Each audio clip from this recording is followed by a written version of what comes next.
नमस्कार, India voice देख रहे हैं आप और मैं हूं आपके साथ शिवम दुबे। इंडिया वॉइस के खास प्रोग्राम खबर दिन भर में आप सबका स्वागत है। रुक करेंगे खबरों की ओर। आपको बता दें कि झारखंड में सियासी हलचल के बीच मुख्यमंत्री हेमंत सोरेन 40 घंटे बाद मंगलवार को मीडिया के सामने आए। लापता होने के संबंध में पूछे गए सवाल के जवाब में सीएम हेमंत सोरेन ने चुप्पी साध ली। हालांकि मीडिया कर्मियों की ओर से बार बार पूछे जाने पर हेमंत सोरेन ने सिर्फ इतना ही कहा, मैं था, मैं हूं और मैं रहूंगा।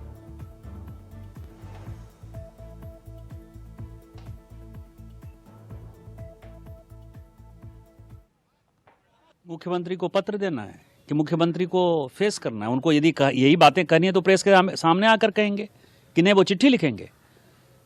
इसका मतलब यह कि चोर के दाढ़ी में तिनका है ना। आप कहीं ना कहीं अपने आप को दोषी मानते हो, गिल्टी मानते हो। आपको जो कहना है मीडिया के सामने आइए। ये तो पूरी डेमोक्रेटिक व्यवस्था है ना, पूरी शांति की व्यवस्था। आपने पहले जो है जांच रोकने के लिए हाईकोर्ट गए, हाईकोर्ट ने कहा कि जांच का सामना करिए। सुप्रीम कोर्ट गए, सुप्रीम कोर्ट ने कहा कि जांच का सामना करिए। आप जांच का सामना नहीं करोगे और आप कहोगे डेमोक्रेटिक गवर्नमेंट। डेमोक्रेटिक गवर्नमेंट का मतलब क्या होता है कि आप गिट्टी चोरी करो, बालू चोरी करो, माफिया को करो, ट्रांसफर पोस्टिंग करो, आप केवल दलाली करते रहो। यह डेमोक्रेटिक गवर्नमेंट का फंक्शन है। आज माननीय प्रधानमंत्री जी का कार्यक्रम जो संभावित दौरा है, 4 तारीख को धनबाद में जो है दौरा है, 3 तारीख को शायद हो सकता है कि रांची में प्रधानमंत्री जी रांची में स्टे करें। आप माननीय प्रधानमंत्री जी के भी सिक्योरिटी को जो है एक क्वेश्चन मार्क के दायरे में लाए हुए हो। पूरा का पूरा प्रशासन, झारखंड का प्रशासन रांची में मुख्यमंत्री और मुख्यमंत्री आवास के इर्द गिर्द है। देखिए, यह सब कुछ रणनीति है जिसका खुलासा नहीं किया जा सकता। तानाशाहों से लड़ने के लिए एकजुट होकर एक पुख्ता रणनीति के तहत हम लोग आगे बढ़ रहे हैं। इंतजार कीजिए, देखिए। कभी ब्रजभूषण शरण सिंह पर एफआईआर किया था क्या इन्होंने लापता होने का? और स्वामी चिन्मयानंद और सेंगर सरीखे इनके नेता जो थे, जो गायब हो जाया करते थे, उन पर भी एफआईआर होना चाहिए। इसी हालत में मैंने ये कहा है कि भाई अगर कोई भी व्यक्ति मुख्यमंत्री को खोज करके लाएगा तो हमारे ओर से उनको इनाम दी जाएगी। देखिए भाई, निशिकांत जी को क्या पता है, मुझे नहीं जानकारी, लेकिन हम तो जो राज्य की जनता, आप किसी को भी पूछिए, किसी को नहीं पता है। उनके लोगों को नहीं पता है, उनके लोग नहीं बता रहे। हम तो वो तो अनुमान लगाए होंगे, हम तो मानेंगे ना। डीजी पुलिस बताएगा उसको मानेंगे। माननीय मुख्यमंत्री झारखंड की जनता के दिलों में हैं और उन्होंने ईडी ने जो समय सीमा तय की है, उस समय सीमा में उन्होंने कहा है कि हम उस समय सीमा में ईडी के सभी सवालों का जवाब देंगे। तो समय आने दीजिए, सारा वो उपस्थित होंगे, जवाब देंगे। तानाशाही की पराकाष्ठा, एक चुनी हुई सरकार, एक चुने हुए मुख्यमंत्री को इस तरह प्रताड़ित करना, आदिवासी होना गुनाह है क्या? आप देखें, शनिवार को ईडी ने सम्मन किया था। शनिवार बंद रहता है, रविवार बंद रहता है। सोमवार को मुख्यमंत्री महोदय ने संदेश भिजवाया कि मैं 31 तारीख को अवेलेबल हूं, आप आ जाएं, पूछताछ करें। खुद ईडी ने डेडलाइन दिया था 31 तारीख तक का, तब 29 तारीख को ये कार्रवाई क्यों? ये समझ से परे है। आखिर इतनी बेचैनी क्यों हो गई? वो एक मुख्यमंत्री है, लोकप्रिय मुख्यमंत्री हैं, कोई भगोड़ा नहीं, कोई तड़ीपार नहीं, तब इस तरह की बातें। ये झारखंड नहीं, झारखंड ही नहीं, झारखंडियों का भी अपमान है कि एक मुख्यमंत्री झारखंड का फरार है, लापता है। और इसलिए लापता है, फरार है कि उन्होंने भ्रष्टाचार को शिष्टाचार बनाने का काम किया था। अपने परिवार और अपने लिए अकूत संपत्ति जमा करने की नीयत और नीति उनकी बनी हुई थी। और जब जांच एजेंसियां उन पर जांच करने के लिए उनको लगातार बुलाने का काम कर रही है, तो भागते चल रहे हैं, भागते चल रहे हैं और भागते चले जा रहे हैं। तो वहीं इलाहाबाद हाईकोर्ट से एक बड़ी खबर सामने आई है। मथुरा से कृष्ण जन्मभूमि और शाही ईदगाह विवाद मामले में सुनवाई हुई। हिंदू पक्ष की ईदगाह परिसर का रेवेन्यू सर्वे की मांग करने वाली याचिका पर सुनवाई करते हुए कोर्ट ने अगली तारीख 22 फरवरी तय की है।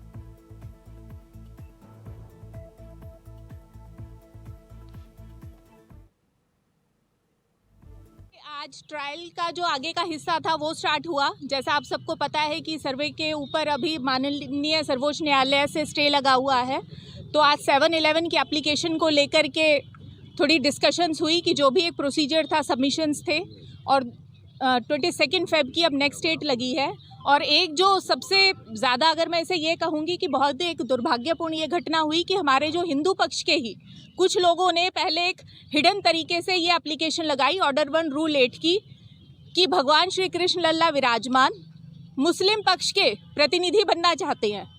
तो पहले तो जो उनके अधिवक्ता थे, मैं उनका नाम नहीं लूँगी यहाँ पे क्योंकि एक वो अवमानना होगी, तो उन्होंने इस तरीके से चीज़ों को रखा कि पहले उन्होंने पिटिशनर्स के नाम ही नहीं बताए, फिर उन्होंने इस बात को प्रेस किया कि हम ऑर्डर 1 रूल 8 की कि यानी कि सभी जितने भी पक्षकार हैं और वो जिसका भी प्रतिनिधि करना चाहते हैं कि उनको to be sued and to be defend के राइट्स मिल जाएं। तो उस चीज़ को लेकर के हमने ये आपत्ति दिखाई कि आप पहले हमें ये बताइए कि आप जो पक्षकार हैं आपका क्या नाम है और आप किसके प्रतिनिधि हैं एज अ बेस्ट फ्रेंड।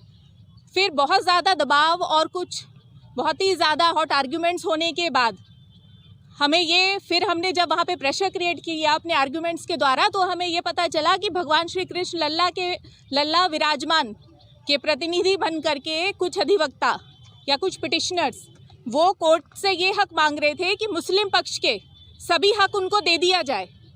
तो हमने इस चीज़ पर काफ़ी पुरजोर तरीके से और बहुत स्ट्रांगली आपत्ति दर्ज करी कि ये हमारे पूरे हिंदू समाज के साथ अपमान है, धोखा है कि एक तरफ जहाँ पे इतने पक्षकार इतने सालों से भगवान श्री कृष्ण की जन्मभूमि को मुक्त कराने के लिए और जहाँ पे उनका मूल गर्भगृह है यानी शाही ईदगाह के ऊपर और बिल्कुल स्वच्छंद तरीके से अपना सर्वस्व समर्पण करके ये मुकदमा लड़ रहे हैं, वहीं पे कुछ मुट्ठी भर लालची लोग एक माफिया के तरीके से। हाल ही में बनी पार्टी साडा पंजाब साझा पंजाब के नेता सुखदेव सिंह ने बयान दिया है जिसमें उन्होंने कहा कि उनकी पार्टी युवाओं के उज्जवल भविष्य के लिए प्रतिबद्ध रहकर अपनी योजनाओं को लेकर राजनीति में आई।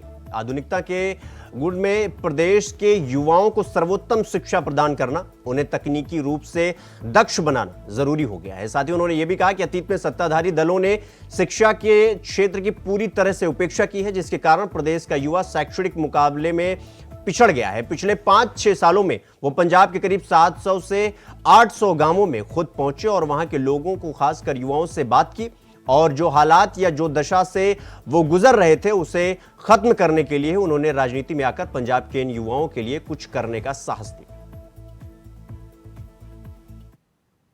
ਇਹ ਪੰਜਾਬ ਦੇ ਪਿਛੋਕੜ ਨੂੰ ਦੇਖਦੇ ਹੋਏ ਜੋ ਅੱਜ ਪੰਜਾਬ 'ਚ ਬੀਤ ਰਹੀ ਹੈ ਜਾਂ ਆਉਣ ਵਾਲਾ ਦੌਰ ਪੰਜਾਬ 'ਚ ਆਉਣ ਵਾਲਾ ਆ ਉਸ ਦੇ ਲਈ ਸਪੈਸ਼ਲੀ ਅੱਜ ਇਸ ਪ੍ਰੈਸ ਕਾਨਫਰੰਸ ਆਪ ਜੀ ਸਭ ਨੂੰ ਸੱਦਾ ਦਿੱਤਾ ਗਿਆ ਆ।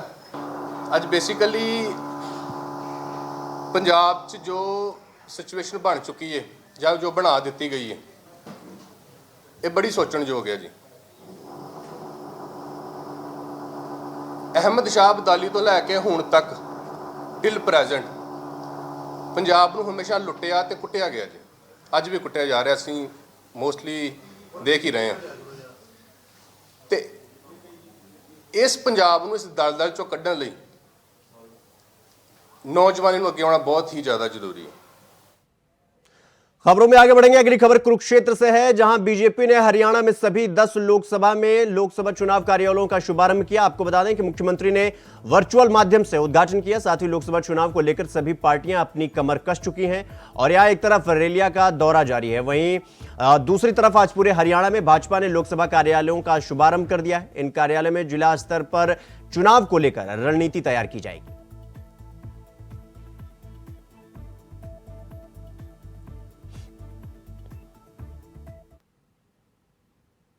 अगली खबर लखनऊ से है, जहां सोहेल देव भारतीय समाज पार्टी के राष्ट्रीय महासचिव अरुण राजभर ने सपा सुप्रीमो को सबसे बड़ा पलटूराम बता दिया है। आपको बता दें कि उन्होंने कहा कि 8 दलों से गठबंधन करके पलटने वाले अपने गिरेबान में पहले झांके। सपा सुप्रीमो अखिलेश यादव उनके नेता ओम प्रकाश राजभर से डरे हुए हैं, इसीलिए नीतीश कुमार के एनडीए में साथ आने पर इंडी गठबंधन का द एंड हो गया है।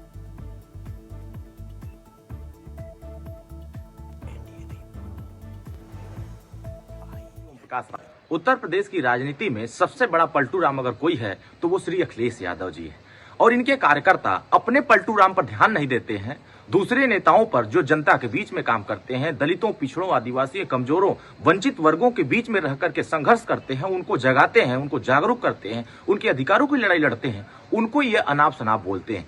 ये जब से श्री नीतीश कुमार जी एनडीए में शामिल हुए हैं, जो इंडी गठबंधन बन रहा था, जो घमंडिया गठबंधन बन रहा था, जो डर का बंधन बन रहा था, वो पूरी तरीके से बिखर गया। तो कहीं न कहीं ये माननीय ओम प्रकाश राजभर जी से डरे हुए लोग अब होर्डिंग लगा करके ये दिखा रहे हैं कि इनसे अब सावधान हो जा रहे हैं, ये के साथ जा रही। मोदी जी के गारंटी योजना जो चल रही है, जो विकास की यात्रा चल रही है, उसके साथ जा रही और माननीय ओम प्रकाश राजभर जी एनडीए के साथ है। इसीलिए समाजवादी पार्टी के नेता बौखलाकर इस तरह से बयान दे रहे हैं, इस तरह की होर्डिंग लगा रहे हैं। उनकी बौखलाहट बता रही है कि 2024 में साफ होने जा रहा है और एनडीए 80 के 80 जीतने जा रही है। मोदी जी तीसरी बार प्रधानमंत्री बनने जा रहे हैं।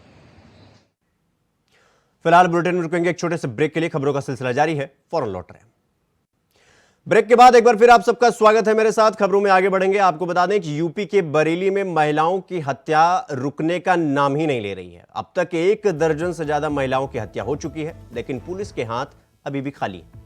आपको बता दें कि हाल ही में कैंट में एक युवती का शव मिला था और आज नेशनल हाईवे किनारे एक और युवती का शव फिर बरामद हुआ है। युवती के हाथ पैर बंधे हुए हैं। पुलिस के मुताबिक ऐसा लगता है कि हत्या कहीं और की गई है और शव को यहां फेंका गया है। हालांकि दोनों ही युवतियों की शिनाख्त नहीं हो सकी है। फिलहाल पुलिस मामले की जांच पड़ताल में लगी हुई।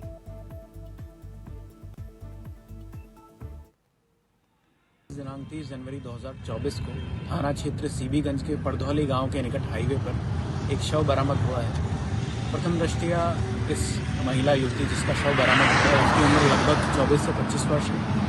इस महिला युवती ने नीले कलर की जीन्स पहनी है और ब्राउन कलर का हुडी जो कि स्वेट शर्ट होता है वो पहना हुआ है और प्रथम दृष्टया ये लग रहा है कि इसको कहीं और हत्या करके यहाँ पर हाईवे के किनारे इसको डंप कर दिया गया है।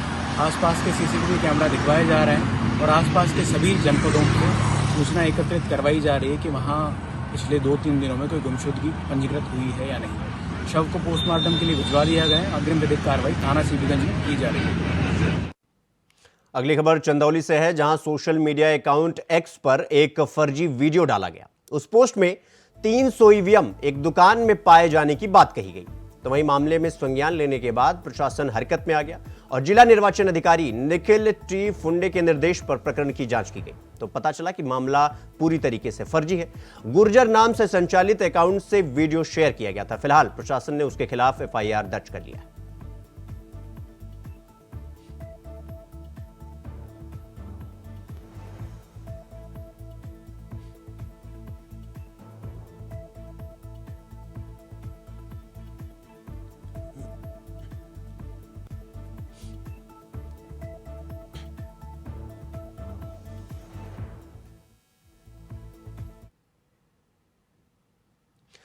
तो वहीं लखनऊ में समाजवादी पार्टी कार्यालय के बाहर एक बार फिर 2 नेताओं की विवादित होर्डिंग लगाई गई। आपको बता दें कि बिहार के मुख्यमंत्री नीतीश कुमार और उत्तर प्रदेश में सोहेल देव भारतीय समाज पार्टी के राष्ट्रीय अध्यक्ष ओम प्रकाश राजभर की होर्डिंग लगाई गई, जिस पर लिखा गया है कि राजनीति के 2 बड़े पलटू राम, जनता रहे इनसे सावधान।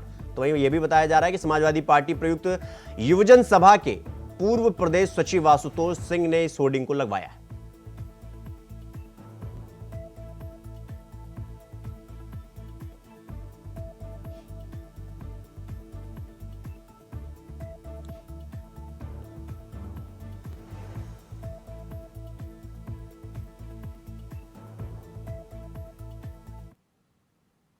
उत्तराखंड राज्य में यूनिफॉर्म सिविल कोड को लागू करने का रास्ता साफ हो गया है। यूसीसी का मंसौदा तैयार करने के लिए बनी कमेटी ने फाइनल ड्राफ्ट तैयार कर लिया है।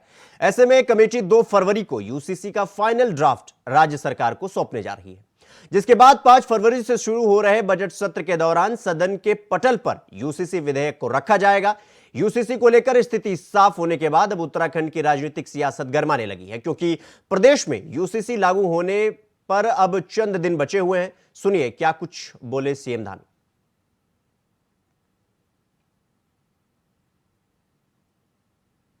तारीख को कमेटी हमको अपना ड्राफ्ट दे देगी और ड्राफ्ट देने के बाद जो जरूरी उसके लिए औपचारिकताएं हैं, जो संवैधानिक कानूनी जामा पहनाने के लिए जो भी प्रक्रिया है, उस प्रक्रिया को अपनाया जाएगा। मंत्रिमंडल की बैठक भी आहूत की जाएगी, उसमें भी इस पर हमारी चर्चा होगी उसके बाद 5 फरवरी से विधानसभा का सत्र आहूत है और इस विधानसभा के सत्र में चूंकि विशेष रूप से सत्र बुलाया गया है और ये यूसीसी के निमित्त ही विशेष सत्र है और इस विशेष सत्र में इसको लाकर विधेयक के रूप में पारित करवाकर।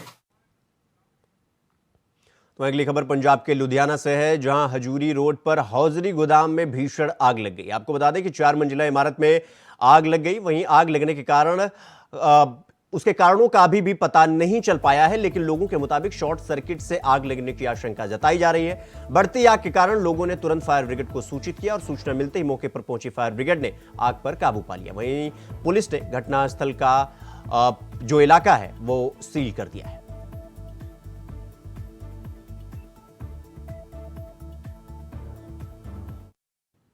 चंडीगढ़ यूनिवर्सिटी के कुलपति सतनाम सिंह संधू को राज्यसभा सदस्य मनोनीत किया गया है। आपको बता दें कि राष्ट्रपति द्रौपदी मुर्मू ने मनोनीत किया, जिसके बाद केंद्र सरकार ने नोटिफिकेशन भी जारी कर दिया है। राज्यसभा से एक सदस्य के सेवानिवृत्त होने के बाद सतनाम सिंह संधू को राज्यसभा सदस्य के रूप में मनोनीत किया गया है। वहीं उनका राज्यसभा में कार्यकाल 6 साल का होगा। साथ ही सतनाम सिंह संधू जल्द ही राज्यसभा सदस्य के रूप में शपथ लेंगे।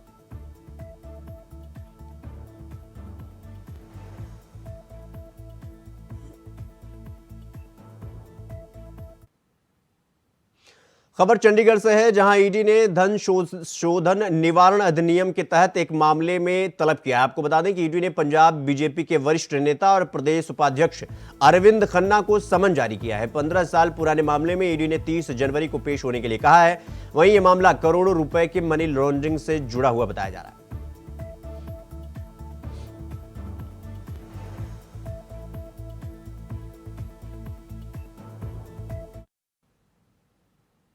खबरों में आगे बढ़ेंगे। अगली खबर गाजियाबाद से है, जहां मधुबन बापू धाम थाना क्षेत्र में नशा मुक्ति केंद्र के पास पति पत्नी के सड़क किनारे शव पड़े मिले। वहीं शवों के पास से एक तमंचा, कारतूस और उनकी विटारा ब्रेजा गाड़ी बरामद हुई है। तभी राहगीरों ने पुलिस को सूचना दी, जिसके बाद सूचना मिलते ही मौके पर पहुंची पुलिस ने शव को कब्जे में लेकर पोस्टमार्टम के लिए भेज दिया और आगे की जांच पड़ताल में पुलिस जुट गई।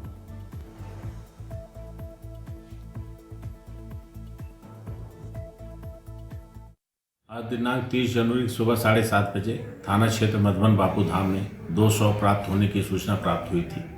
इस सूचना के प्राप्त होने के उपरांत तत्काल ही थाना पुलिस, फोरेंसिक टीम तथा फील्ड यूनिट की टीम मौके पर पहुंची है और घटनास्थल का निरीक्षण करने के बाद साक्ष्य संकलन के बाद दोनों शवों को कब्जे में लेकर के पोस्टमार्टम के लिए भेजा गया है। दोनों शवों के पर फायर आर्म इंजरी के निशान हैं तथा उनके पास उनके मोबाइल फ़ोन बरामद हुए हैं। घटनास्थल पर एक एस क्रॉस गाड़ी भी बरामद हुई है। दोनों शवों की पहचान दीपक चौधरी और विनोद चौधरी के रूप में हुई है, जो कि महिंद्रा एनक्लेव के रहने वाले हैं, जिसमें विनोद उनके हस्बैंड हैं और दीपक उनकी पत्नी है। और विनोद के शव के पास से एक तमंचा फायरशुदा, उसमें कारतूस फंसा हुआ है, उसकी नाल में वो भी बरामद हुआ है। अगली खबर जालंधर से है, जहां बीजेपी के महिला मोर्चा ने डीसी दफ्तर के बाहर पुतला फूंक कर प्रदर्शन किया। आपको बता दें कि सीएम अरविंद केजरीवाल और पंजाब के मुख्यमंत्री भगवंत मान का पुतला फूंक कर यह प्रदर्शन किया गया। तभी आरती राजपूत ने कहा कि भगवंत मान ने सत्ता में आने से पहले महिलाओं को 1000 रुपए प्रति महीना देने का वादा किया था। इतना समय बीत जाने के पश्चात भी भगवंत मान अपने वादों से मुकरते हुए नजर आ रहे हैं। और आगे उन्होंने ये भी कहा कि आज भगवंत मान को जगाने के लिए हम यहां पर आए हैं, ताकि महिलाओं से किए गए वादे पूरे किए जाएं। साथ ही उन्होंने यह भी कहा कि अगर पुतला फूंक प्रदर्शन करने के बाद भी भगवंत मान न जागे तो आने वाले समय पर सीएम हाउस का घेराव किया जाएगा।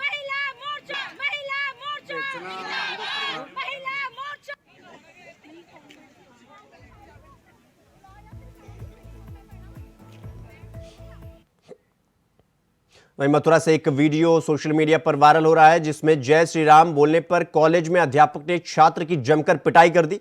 दरअसल ये पूरा मामला फरज स्थित सेठ प्रेम सुखदास इंटर कॉलेज का है, जहां 10वीं के छात्र को जय श्री राम बोलना भारी पड़ गया और अध्यापक ने छात्र की जमकर पिटाई कर दी। तो वहीं छात्र ने मौके पर अपने परिजनों को बुला लिया, जिसके बाद परिजन कॉलेज के अध्यापकों के खिलाफ शोर शराबा करने लगे। बताया यह भी जा रहा है कि सोमवार सुबह जब छात्र कॉलेज आया तो कॉलेज के गेट पर खड़े एक अध्यापक और अध्यापिका से नमस्ते की। इसके बाद जगह पर वहीं पर जय श्री राम का नारा लगा दिया। फिर बस जय श्री राम का नारा सुनते ही दोनों आग बबूला हो गए और छात्र की जमकर पिटाई कर दी, जिसके बाद छात्र ने अपनी पीड़ा वीडियो बनाकर सोशल मीडिया पर वायरल कर दी। कॉलेज में एग्जाम देने गया था। मैं जैसे ही अपने सर से जय श्री राम कहा था, सर ने मुझे को बुलाया। सर ने मुझसे कही कि सर जय श्री राम नहीं बोलेगा। मैंने कही कि सर क्यों? उन्होंने उसमें लिए मुझ में चांटा मारा। तो वहीं दिल्ली में लाल किले पर प्रदर्शित की गई उत्तराखंड की झांकी बेहद आकर्षण का केंद्र बनी रही, जहां विकसित उत्तराखंड की थीम पर यह झांकी दिखाई गई थी। इसमें तीर्थ रोड्स, मंदिर और मोबाइल नेटवर्क की झांकी भी शामिल थी। वहीं पीएम नरेंद्र मोदी ने उत्तराखंड की झांकी की तारीफ की। इस झांकी में प्रदेश के विकास कार्यों को दिखाया गया है। सूचना विभाग के संयुक्त निदेशक KS चौहान उस वक्त मौजूद रहे।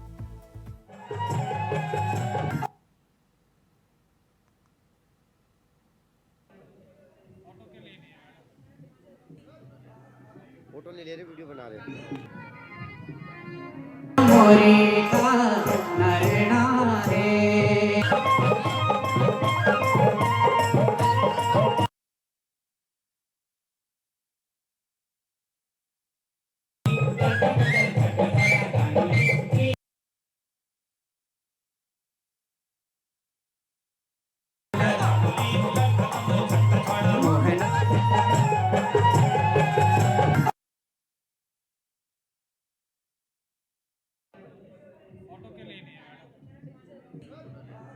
फोटो नहीं ले रहे, वीडियो बना रहे।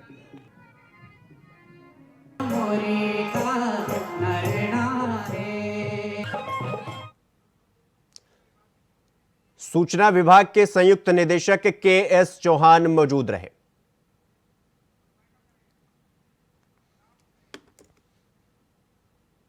खबर दिन भर में फिलहाल अभी के लिए बस इतना ही। देश दुनिया की तमाम खबरों को देखने के लिए देखते रहिए इंडिया वॉइस। नमस्कार।